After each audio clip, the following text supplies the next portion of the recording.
Hello guys, welcome back to my mini blogs. Guys, আজকে আমি চলে গিয়েছিলাম বিয়েবাড়ির ভোজ খেতে।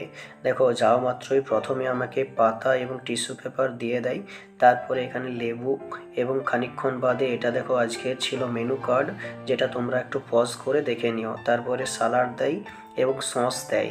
তারপরে আমি সালাডগুলি সসে লাগিয়ে আস্তে আস্তে খেয়ে ফেলি এবং তারপরে খাওয়া হয়ে যাওয়ার পর এখানে নান চলে আসে আর এখানে একটা সবজি চলে আসে, যেটা ডাল মাখনি বলা হয়। তারপরে খানিকক্ষণ বাদে এখানে দেখো পনিরের একটা সবজি চলে আসে এবং পনিরের সবজি দিয়ে আমি ডাল মাখনি দিয়ে পরে নানটাকে সাটিয়ে ফেললাম। তারপরে খানিকক্ষণ বাদে এলো ফ্রাই রাইস দেখো দেওয়ার পরে আমি আরও দুটি নিলাম। তারপরে ফ্রাই রাইস যেই আমি খেতে শুরু করেছি, পাতে কিন্তু মটন চলে আসে। একটা নল্লির পিস পড়েছিল, লাল ঝাল ঝাল ঝাল মটন কষা।